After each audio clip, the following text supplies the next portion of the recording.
You are listening to Key to the Bridge, brought to you by your friends at Keystone Therapy and Training Services, where we will be sharing human stories, talking about community resources, mental health, and wellness. This is a podcast for everyone. Welcome. All right, this is Key to the Bridge. Your host, Erica Bosky, is here with one of my lovely friends, colleagues, friendly soulmates, stuck with me for life over here, talking today about men and maybe that they have feelings or thoughts or human beings. That they are human beings. And so, as your host, I'm really excited to be here. But Joseph, you could first just kind of tell us a little bit of your background of why you're talking about men, not just because you are one, but why we're a little bit here today. Yeah.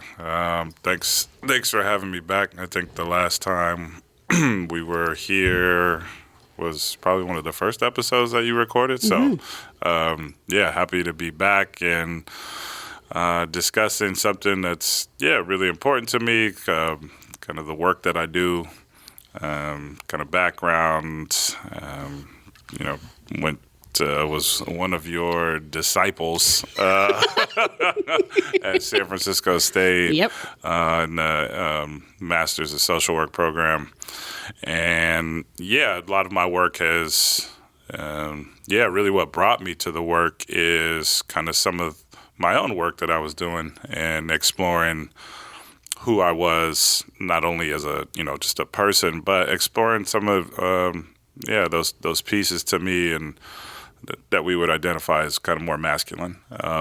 So we'll use masculine identity as a way to kind of frame it.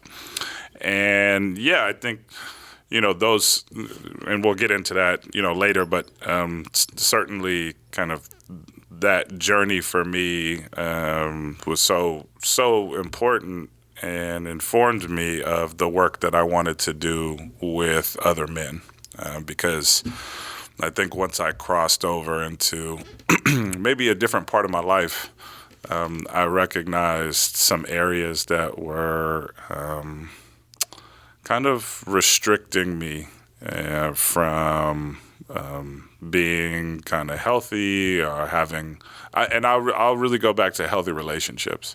I think not exploring my masculine identity and not exploring all parts of myself, showed out. And not that I've had bad relationships, but I was examining how I was showing up in relationships. Kind of fast forwarding.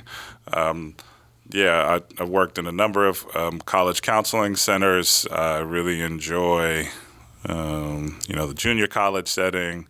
I enjoyed the 4-year public, private. I've been all around the country. Supporting, men of color, white men, all types of men. All types of men, heterosexual men, homosexual men, men questioning sexual orientation, and so either way, let's fast forward to now. Here we are. Let's fast forward to now.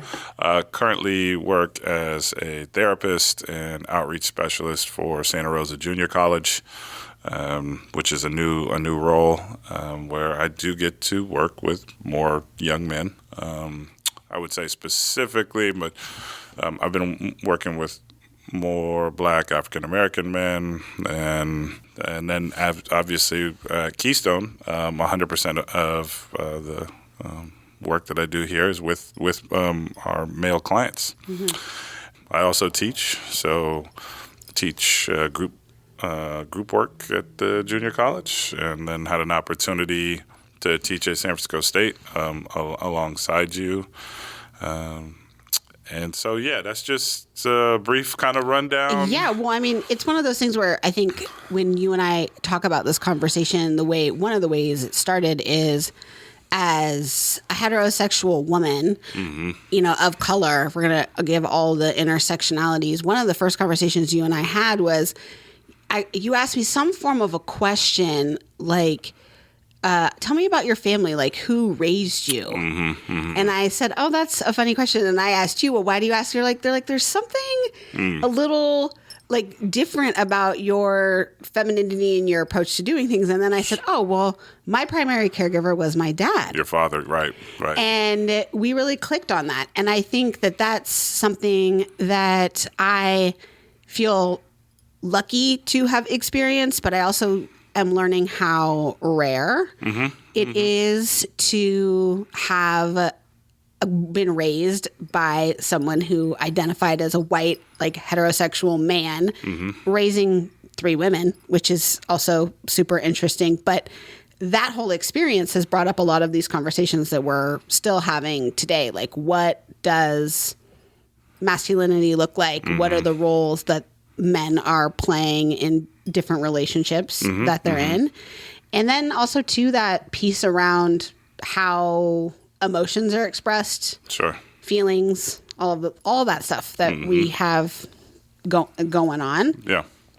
And so I just keep thinking too about how you are working with all different kinds of men in our community here and of different ages. And I'm wondering, what are some of the, I guess, like current observations or trends or things or shifts that you're seeing in how men are showing up just in their lives and what they've got going on?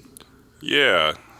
I think I want to point out a couple one thing in particular when you were explaining, your dad raising you and your sisters. I think I would dive, or maybe let's use a couple other words: nurture, care, love. And those are the words I think that sometimes we skip over when we talk about raising children. And especially if we're talking about men raising children. Right. Yeah, and so I think that it's important to talk about the nurturing aspect of raising someone, and those are not necessarily connected to men historically. I think that there's a very kind of simple approach. There's been a reduction in the ways that men are encouraged to raise children, are encouraged to support. There's a reduction in how they're supposed to express their love. And yeah, in general, I think we can acknowledge that where are you supposed to learn that? And so where were those behaviors modeled? I don't know. And I think that those continue to be the challenges. So maybe that leads us up to your question. Yeah. What I'm noticing, I think that there is obviously, well, I take that back. Let me not say obviously. It depends on the communities that you're working with. I think that there are some communities that are becoming more and more receptive to exploring the complex identity of being a man. And I'm not saying complex identity of being a man as it's just, it's so unique, but it is, and especially if you take any kind of sociocultural considerations, sexual orientation, identity, right? Masculine identity can mean something totally different, again, depending on the communities that you're a part of. So I think that there's an increase in conversation, without a doubt. I've seen that across the board. I also think that this is,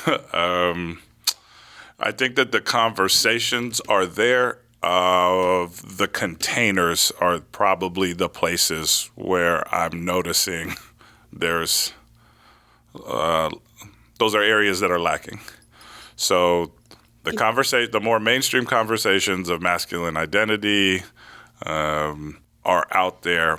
I don't know where further conversation and container exists for a lot of men who are exploring this parts of themselves, or friends or families of men. Again, if we're talking about, if we're talking about relationships, where are the places that people get, educated or you mean rom-coms? I'm like, wait a minute. You mean how heterosexual men are supposed to show up like Ryan Reynolds or Ryan Gosling or Channing Tatum? I'm just giving you three of maybe a little bit of my favorites, but also just like how they're supposed to show up as men with their 12 packs and on their stomachs and love on you and or I saw a Patrick Swayze clip this weekend from Dirty Dancing, and I was like, this is really fascinating. And I just named all white guys. Yeah, so we can just get into that. Yeah. No, 100%. And that's why I think it's important to talk about the complex kind of concepts of masculine identity, depending on the communities that you're talking about. Yeah. So I will say that it's as difficult as it is. I do think some of these more mainstream conversations, not mainstream, I think some of the conversations around healthy masculine identity are being welcomed into more predominantly white male communities. And those are for, I mean, that's, I have some semi-clear hypothesis about why that is, but I do think that there continues to be struggles in different populations, different communities, those that are not white, to bring in these conversations, because I think the dynamics are different. Mm-hmm. And when we talk about expressing oneself and expressing our humanity, I think depending on the communities that we're talking about, that has always been a challenge. And I think that when we're talking about white communities, even though this conversation is not necessarily about race, I do think we have to look at populations that have that freedom to express and explore. And so, there can be a bit more rigidity. I've noticed that in my work. I have seen, and I've worked with all different types of men. But I would say that, again, going back to your question, what I'm noticing, more conversation. The conversations are happening at a younger age. So it's beautiful to see young men having these conversations and normalizing maybe vocabulary or some terminology. But I do think we're at this interesting time where there is some level of friction with, 40. I think that there's, sometimes I find myself to be in the middle, where I think that there's still a generation around that is very confused about the younger populations that I'm talking about. And so I think that there's a confusion because some of those social norms are being questioned and they are being challenged. Right. Mm-hmm. So I think about something that's real, that's so simple, but I think I've heard quite a bit about is the painting of the nails. Oh. And it's really interesting because I've heard this I've heard that's coming to mind right now when I think about this kind of social norm about what you're supposed to do as a man and what straight men. But I've heard that multiple times, and it's just so fascinating to hear that conversation because it's something so small, right? But there is this real resistance of like, well, why would you paint your nails? It's like, well,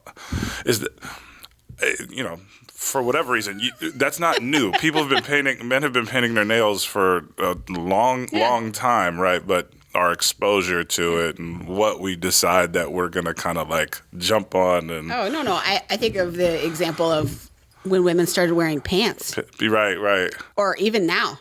Like, there'll still be a conversation of like, well, are you going to wear a dress? Yeah. Or are you going to wear Yeah, pants? pants, right. And, like that, the simplest little norms that just seem like they're not a big deal, but it's like, we're talking too about permission, like expressive permission and what's allowed and what is feminine and what is masculine. Right. And that we are now trying, like you're saying, to move in a direction where we're actually going back in a lot of ways, because a long time ago, there was less clear lines about, if we're going to talk about gender, but also too just the way you presented yourself in a community. Yeah. Is a big deal. Or my sons right now have long hair. And there are so many men who come up to them and they're like, it's so cool that you get to have long hair. Sure. And like just things like that. And my boys are like, what? Yeah. And we're like, I'm like, cool. Let's just keep playing at the park. We'll talk about that later. Yeah. I can't get into that right now. But it's a real thing that you're talking about. Them picking up on these little things. Little things early on. And so you touched on a really great point about community. And when I used the word container earlier, that I think that maybe community would have been a better way of saying that. So where do you, depending on, the age, I think that's a challenge. I think I think men who are exploring different parts of themselves and exploring probably pretty scary parts of themselves, vulnerable parts of themselves, who do they do it with, and where is it encouraged? And where do they align with other men who are experiencing something similar? So I think that those are areas that I'm also noticing that men are. I don't know how many times men are directly asking the question, okay, I'm here now, but where do I go? So I would say that the community aspect is a challenge. And if we then add in this layer of, well, where are our communities?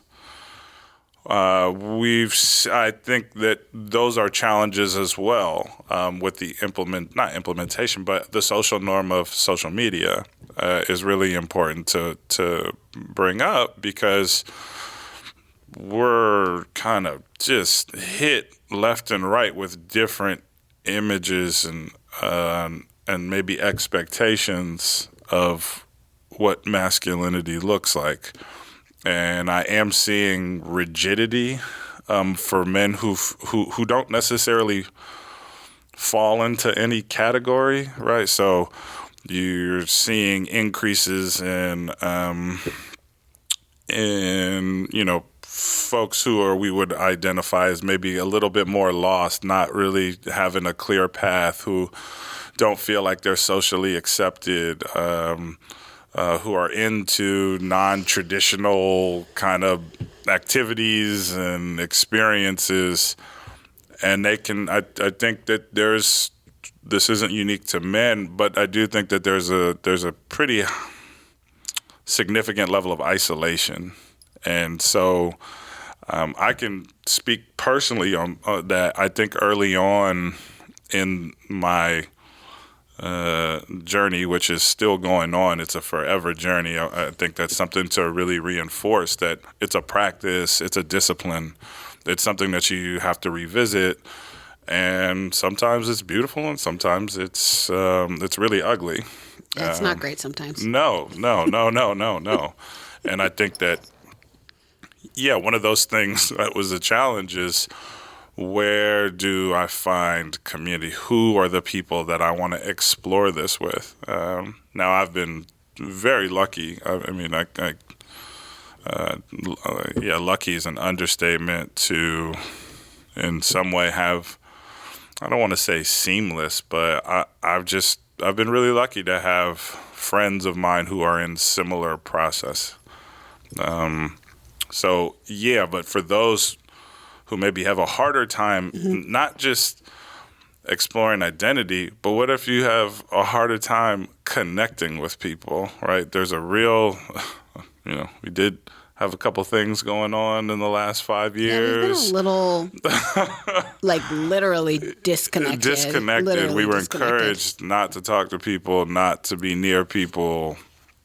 And so we're still very much, again, I'll go back to the younger groups. We really have to take into consideration that a really important time in their development, that they were told not to connect with people, not to be near people, and their education, going back to technology, was, well, what am I being exposed to on social media, TikTok, Instagram, whatever they're into. And so I think that I'm really happy to see that the conversations are happening. And the area that we could continue to explore would be where those communities exist to foster those healthy behaviors. Where are the opportunities? I would not for the obviously folks to do this by themselves, but I think we really have to go back to the family structure. If you're not going to get that in the family, where are you going to get it? Where are you going to get it? And there is, not to say it's impossible, because I truly believe that there's opportunities for learning and development outside of your family nucleus, whatever that means to you. I guess the word come to my chosen family, right? Yeah. Because everyone doesn't have the opportunity to have the more traditional, and I'm even resistant to say traditional, because sometimes the people you share DNA with or primarily raised you are not the people who you maybe want to do all of this with. But what does it look like to find the people who you can do it with? And I too, Joseph, I'm also thinking about how you're hitting on this piece around, men being in community. And I think definitely because of being raised by my dad, very rarely have I feared a man, which is something as a woman, you're pretty quickly trained that men are somebody who you should be scared of in a lot of different ways. And I don't have a lot of that. And it's interesting now raising two boys, and they are in an interesting place where it's also right now not that great to be a man. Sensitive. It's certainly a sensitive time. It's a sensitive time to be identifying as a man, to be a heterosexual man, and some of this is really also important, growing and changing of what's going on. But it's interesting because I also have two daughters, and people are still very focused on my daughter's safety and emotion and development, and how are they going to be powerful, and how are they going to have equity, and all those things that are incredibly important. Yeah. But it's interesting, as a woman, my concern is predominantly with my sons, because to be feared is a different type of risk. It's just a different type. And so I'm just paying attention to what you're saying, because I also think that's an element of the isolation, or how it can be challenging to find community as a man. Is lots of communities and people are scared of you. And then you want to go in and tell us who you are and how you feel and what you got going on. And you might not even be able to get in the door. Sure. Yeah, I mean, you talk about isolation, and you're talking about the way you are, observing, similarities, differences with your boys and your girls.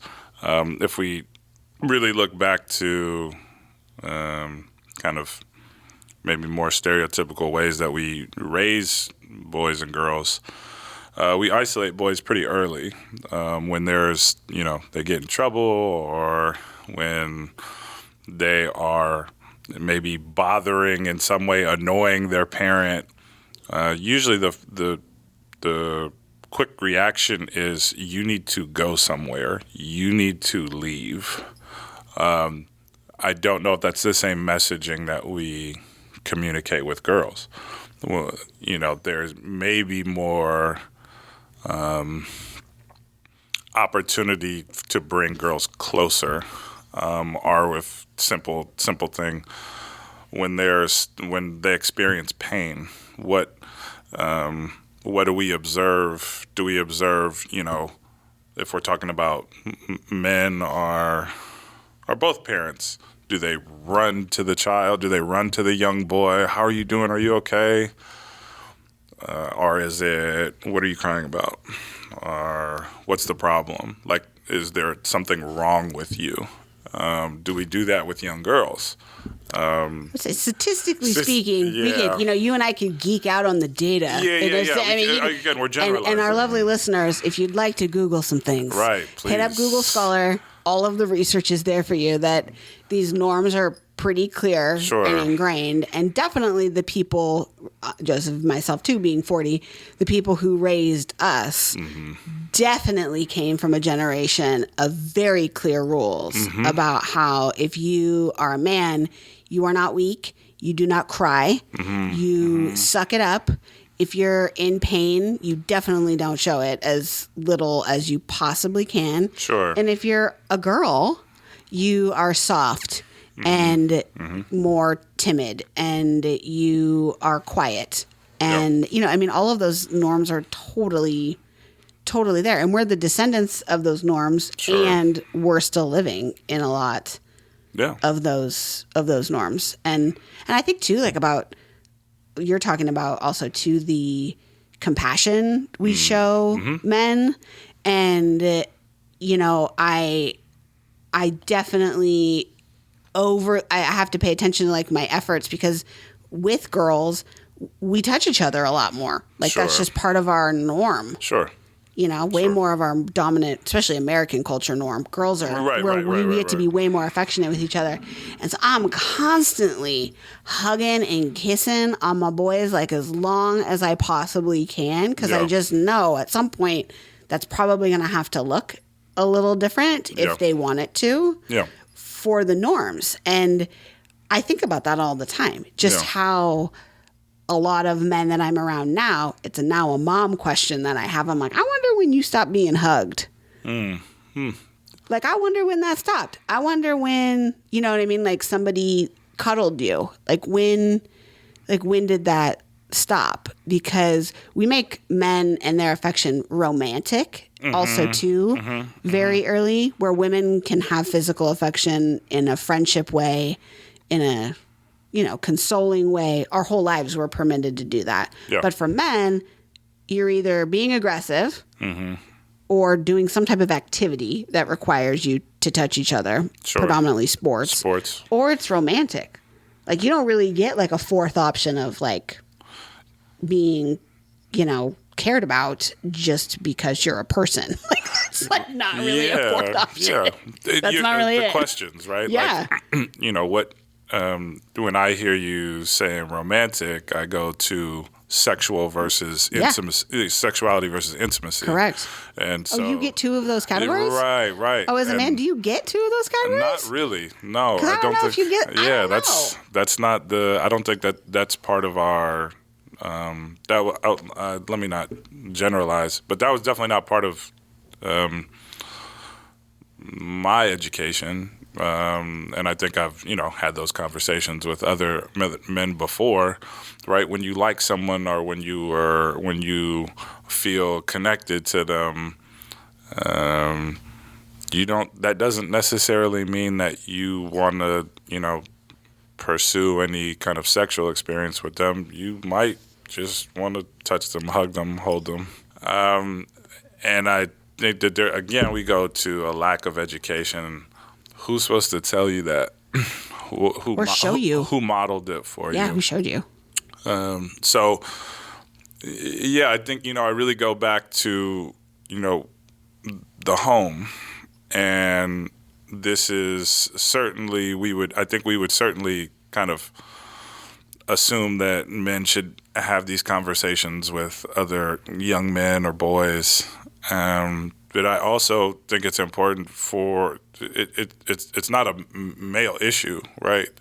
You would certainly we have to recognize that we're all part of the system. Yep. We all have adopted. We've all been indoctrinated into social norms, value systems. So I think it's really important to identify kind of how are we all playing a role in developing young men? So how are you treating young men from an early age? So I'd say the education has to happen at home. That's a challenge. Not only does it have to happen at home, but then it needs to be reinforced in those greater communities. And the question that comes to mind is, what are the greater communities? Now, if we go to schools, right? A lot of your work is in schools. Schools, I don't know if there's any clear. Is our focus to develop like emotionally in tuned, caring, loving, nurturing young men? I think we're like maybe starting to work on it, like to like think about it. And I also think about the norms of like the presentation too of what it looks like in.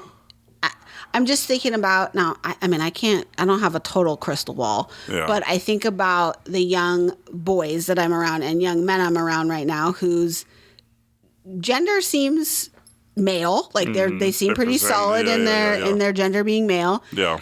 Most likely heterosexual, like if I were to like make a bet, but sure. We'll see. But I also think too that I see them wanting to love each other. Mm-hmm. It's very clear that just like as a girl, I have friends that I've had my whole life and I love them. Sure. And I'm permitted to tell them I love them and to, like you said, I can sit on the couch with some of my best girl boos and we're snuggling up, man. There's a blanket. There's some snacks. Lots of cuddling up. But as I'm watching young boys, like, what does it look like for them to be able to do that? And how are they supposed to do it in a permitted way? And school is tough because the norms are still there 100%. And I think I've watched some of the young boys get in trouble. They're in trouble for roughhousing. Right. That's still like the words that are used. Like they're playing too rough. And I'm like watching them and I'm like, they actually kind of just look like awesome little primates, like rolling around, like loving on each other, like just, and listening to each other, like watching the social cues. Like there's no, once again, fear around like harm. Right. Like this intent of harm. And I'm like, I don't think anybody's going to harm anybody. I think like that's also something they like to do. Sure. Like, that's another way of showing some forms of affection and care for each other. Yeah. No. And it's still in school, Joseph. Like if you're a guy, you're not really supposed to still touch anyone because it's too hard or it's not appropriate. Right. Or and nobody's touching you either. Like nobody's checking on you, you know. Like I think about working in school as a social worker, like the male students that I would maybe even like touch a shoulder and they would be like, and I'm like, oh, and that's before the days of definitely needing to ask for permission. And now I ask for all kinds of permission. It's all right if I touch your shoulder, but even so, like, how does affection look? And we don't get it anywhere. No, you're not getting it at school. Yeah, that's probably a whole other podcast. But if you were to think about it, hours about just. Think about how many times you got in trouble in school for doing something that you probably weren't really doing anything wrong. Or just there wasn't wrong. You're a child. You're learning what. You're still learning. You're still trying to figure out how things work, and so when you talk about. Excuse me. It's interesting to talk about activity and why it's important for everyone to have activity.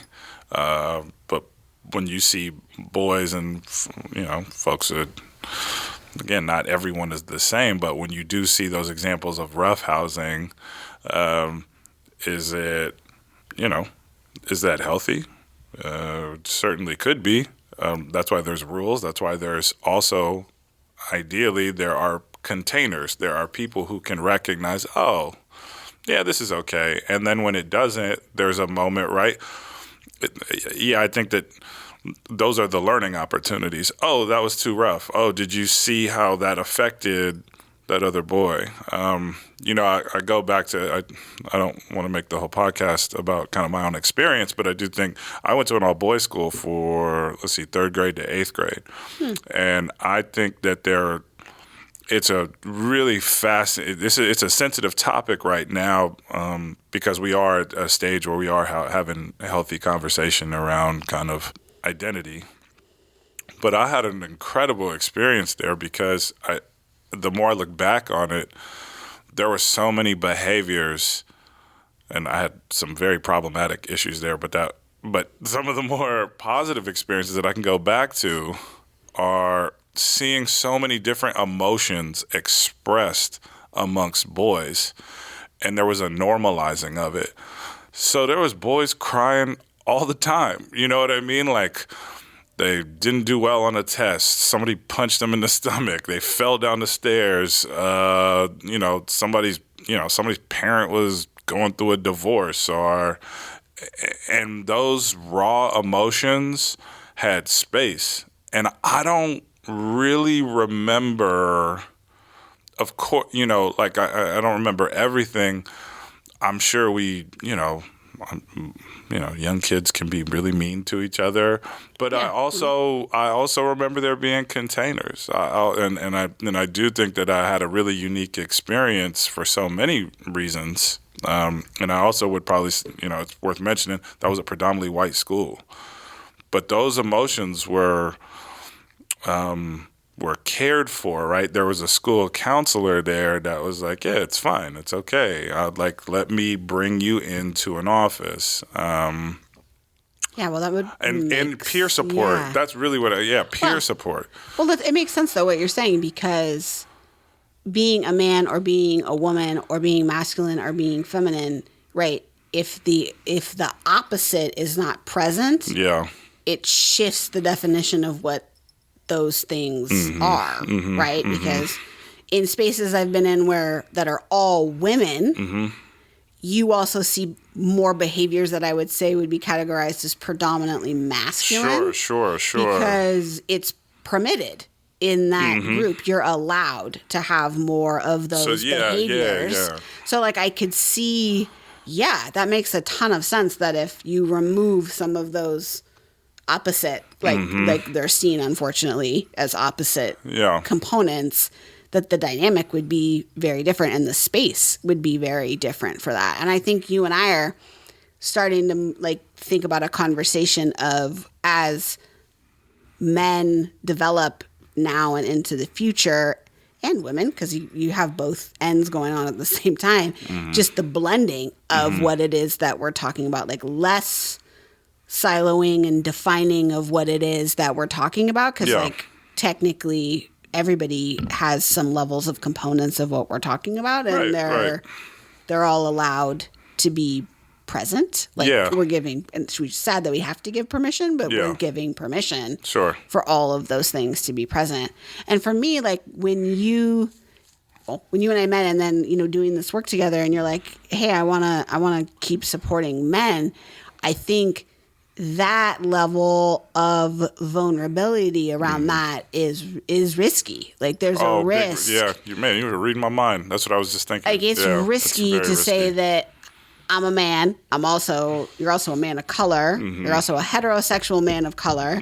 And you're saying, I'm here for the community in the container to do this. And there's a level of definite risk for that type of work. And so I'm thinking too, how's that going for you? And when people are showing up to be in community and do work with you, how does it usually, I just wonder, like, too, like, is it, because there's that stereotype wondering of, like, is it most people showing up being like, oh, thank God, finally. Like, you know what I mean? Like, I just think, like, there's got to be a little, like, exhale, when they're with you. And that risk that you're taking is a challenge, because there's not many people who are doing that. Yeah, I think it's risky for a number of reasons. I think it's risky because if you are ready to commit to this practice, depending, I think I would say that obviously I've been growing my entire life, but I really didn't come to this realization until my maybe early 30s. It can be I do think that there's some level I had to acknowledge. I was like, wow, not to say I was, I'm, again, resistant to use the word underdeveloped, but I have to acknowledge, there was some underdevelopment there. There weren't any, the emotional skills, the ability to be in tune with myself. It wasn't there. And when you open that door, you gotta come ready. You better be. Yeah, you better come ready because it's like there's it can be really scary because you're gonna have to revisit. You're gonna have to revisit past relationships with your father. You're gonna have to revisit past relationships with your mother, your sister, your brother, cousin. They're going to come, and then you really are going to, again, to consolidate it. That's the work. And since then, it has become, I would say, not easier. I've just been more comfortable with being at risk in that way of like, oh, I will continue to have these moments of reflection. I will continue to have to prioritize the work of exploring myself and who I want to be, how I want to model for other men. But I do think it can show up quickly in social relationships. There are certainly relationships that I've had to part ways with. Mm-hmm. I still, I 100% have not lost any love for people who, I don't have the same relationship with. But those are really hard things because we don't really, some of us like to spend more time by ourselves than others. But I do think that there's you really have to start questioning who you're surrounding yourself with. We talked about, I can remember this conversation many a times, but, are my relationships with men, what are they centered around? Can we just sit and talk? Do we have to be, drinking? Do we have to be smoking? Do you have to be watching a sporting event? Do we have to, you know what I mean? And there is nothing wrong. Trust me. No, there's nothing wrong. No. You and I like to have a good time. Yeah, there's no doubt on that. No doubt that those things are great, but can you have it without it?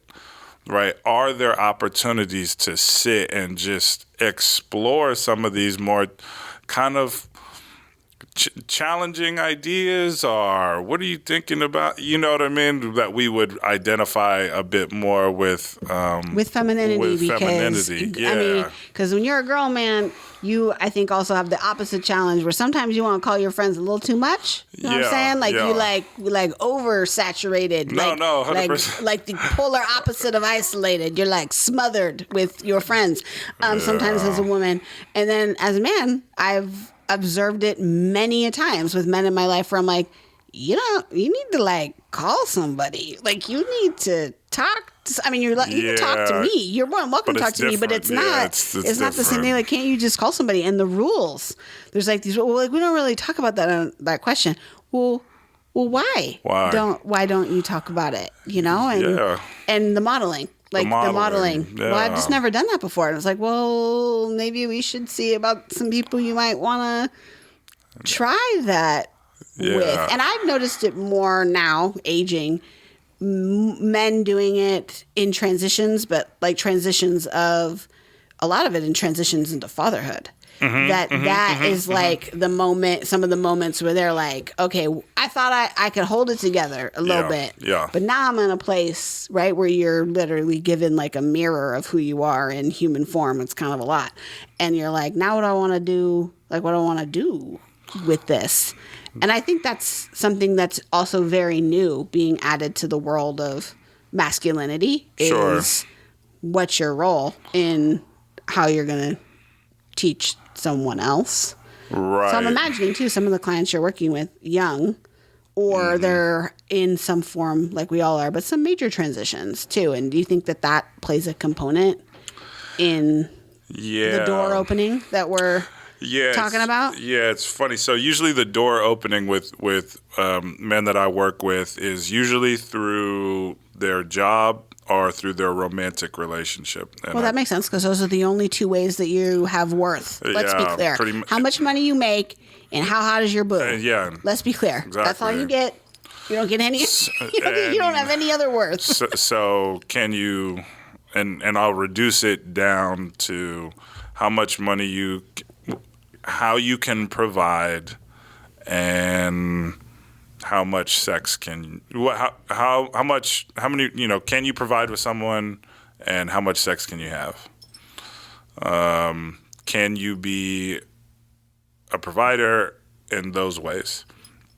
And I do think that obviously there are many ways, but I do think unfortunately that can get reduced down to that, even though we're not actively thinking about it.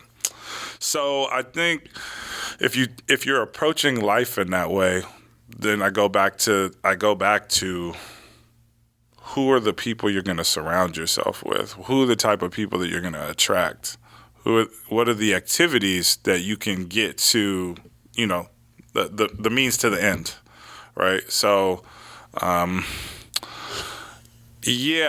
think that oftentimes when I'm exploring identity and value systems, and that usually goes through the avenue of the romantic partner or their job for the men who I've been working with.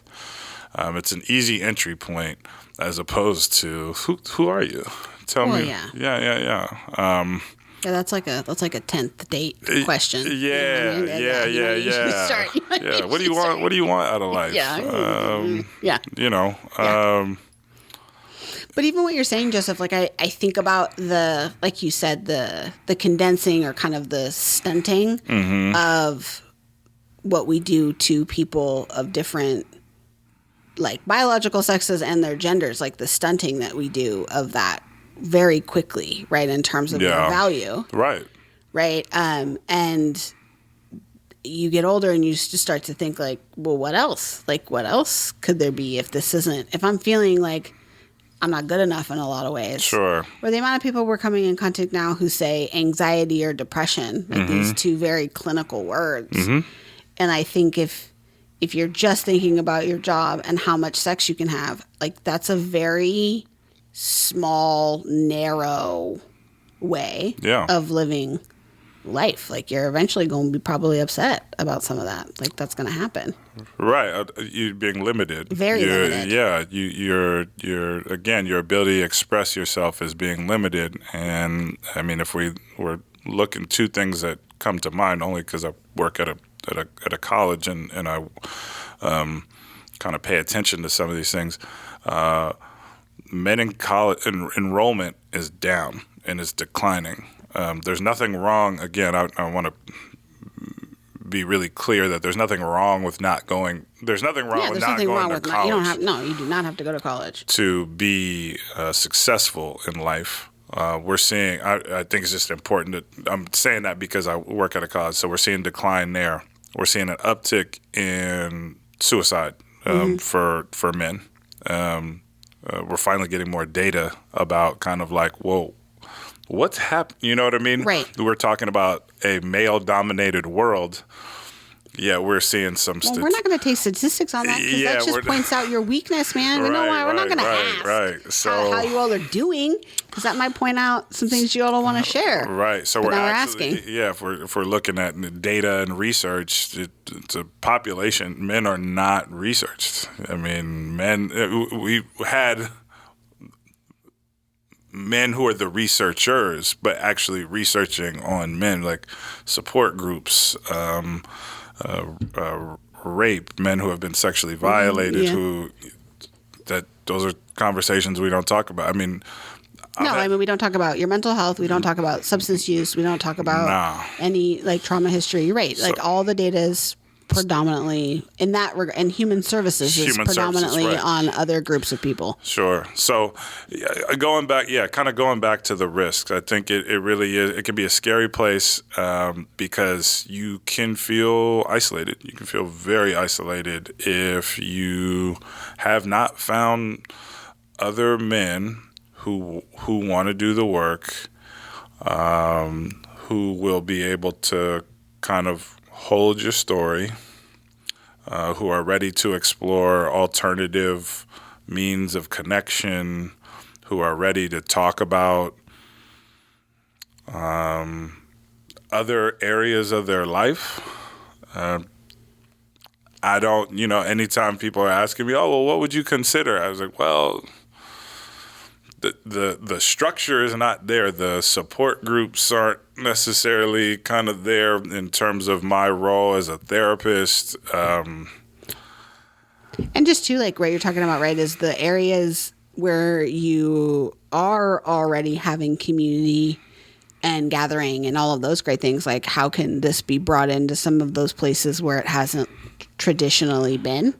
Yes. Right. And so, like, it like some of that too makes me like think and wonder, like, well, if you are already in a community, how can some of this be brought into that community if it's not present already? Like, is that allowed? Is that something, it's being willing to explore, what's going on? It's interesting. It's just an interesting conversation to think about it that way too. Because if you are gathering, I mean, I think the easiest analogy I can think of is sports, because men get pushed into that a lot. Yeah.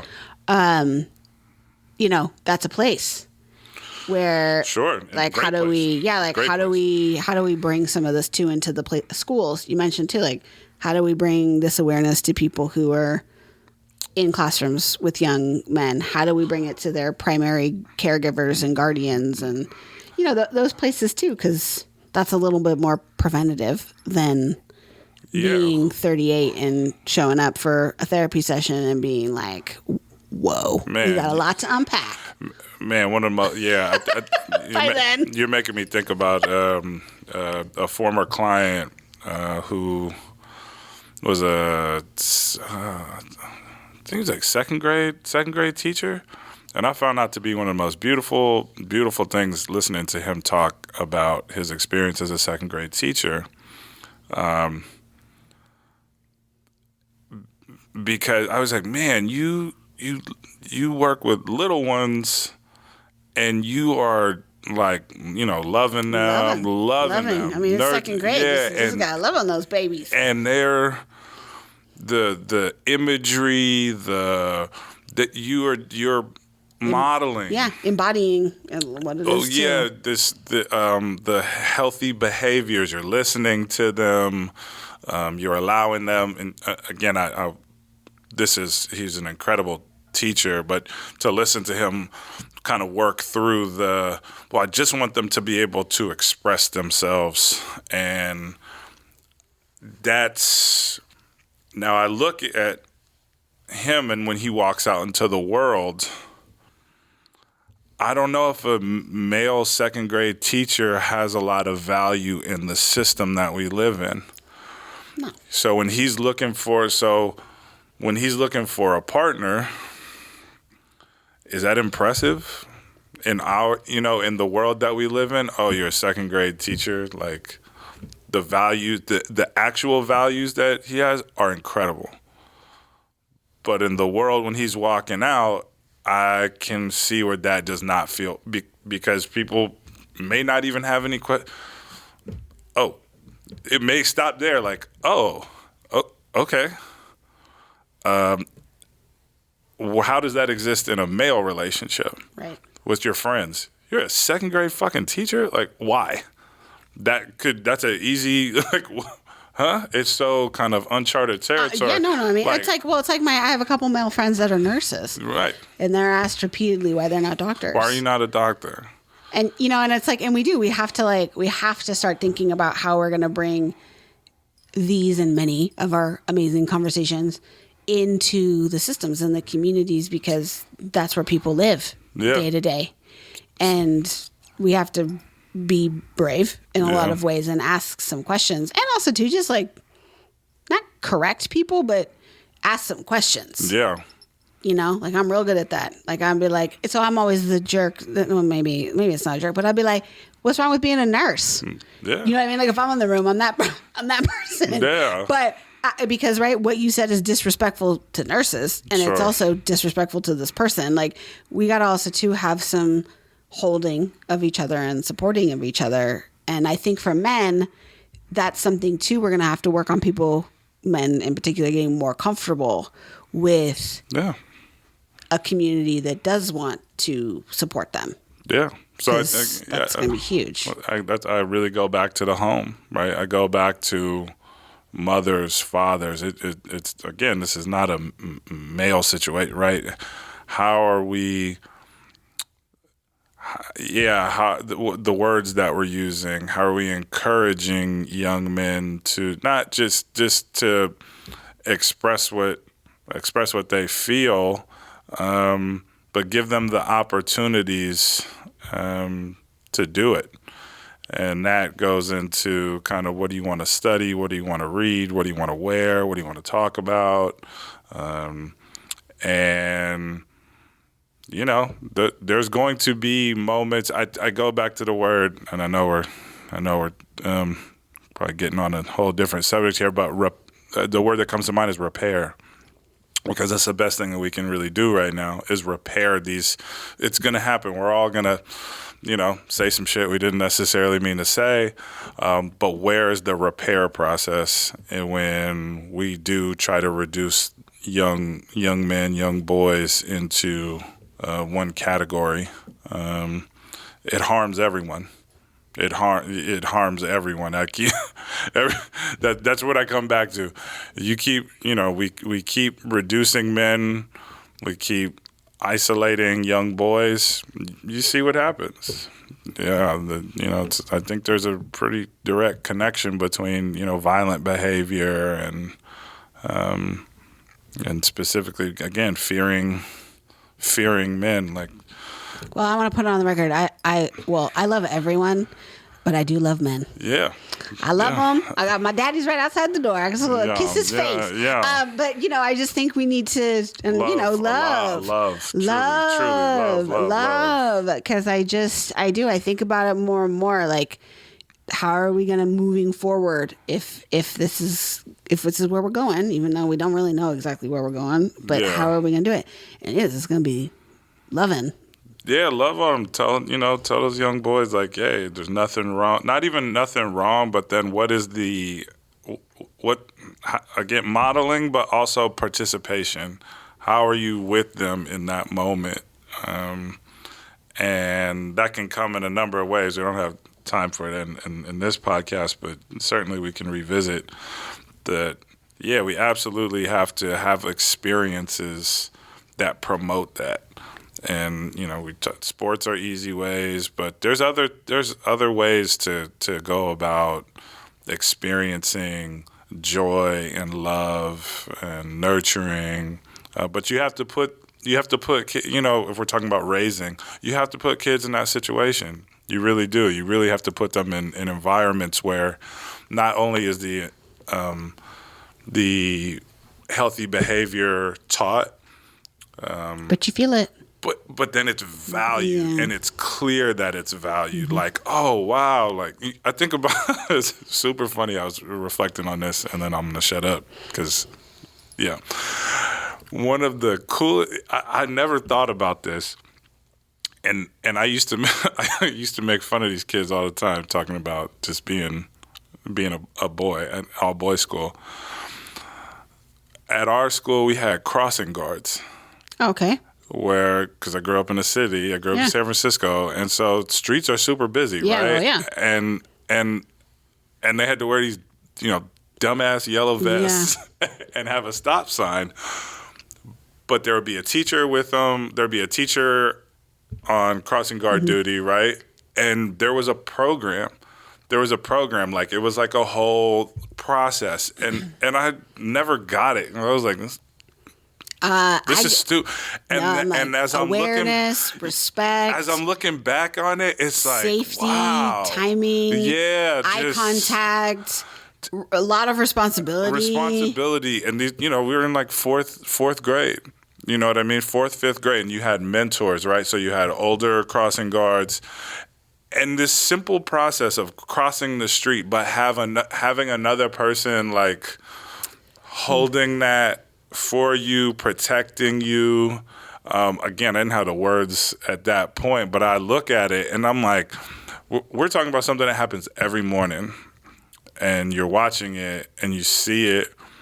And it just makes me think about these little things that could pay huge dividends later on in life if we're talking about young men. So like, where is that opportunity where you can kind of show that love, affection, wanting to protect other men, right? Like I want to protect another guy, and it's normalized and it's valued, right? I can certainly remember, them being recognized in the school, like, and it was kind of once I bought in, I was like, oh damn, okay, like that's how it works at this school.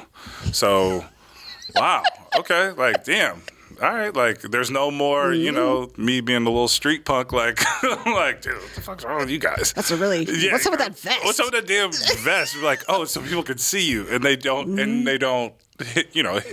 Right. So, I think I'll stop there. But, I'm glad I actually thought about that one, the crossing guard situation. And I just appreciate you continuing to talk to us about men and, like, the value of their humanity and how we can,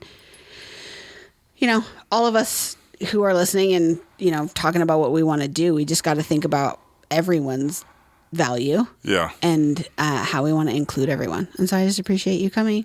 And don't worry, you'll be back. Yeah, we'll talk a little bit more. Well, I also appreciate that your sweater has a big M on it. And we're talking about men. Just a little put out there for people who are listening and watching. Which is that big M. I like it. Which is funny because this is a women's field hockey sweater. It's so good. I got this sweater because I was doing some work with it's a women's field hockey sweater with a big M on it. You know what? I like that. That's the perfect wrap up. That's what we're talking about right here. So thank you so much for being here today, Joseph. Thank you. All right. Thank you. You've been listening to Key to the Bridge, a podcast brought to you by your friends at Keystone Therapy and Training Services. I'm your host, Erica Bosky. Key to the Bridge is recorded and produced by Jeff Henderson and Brian Henderson. This is a podcast for everyone.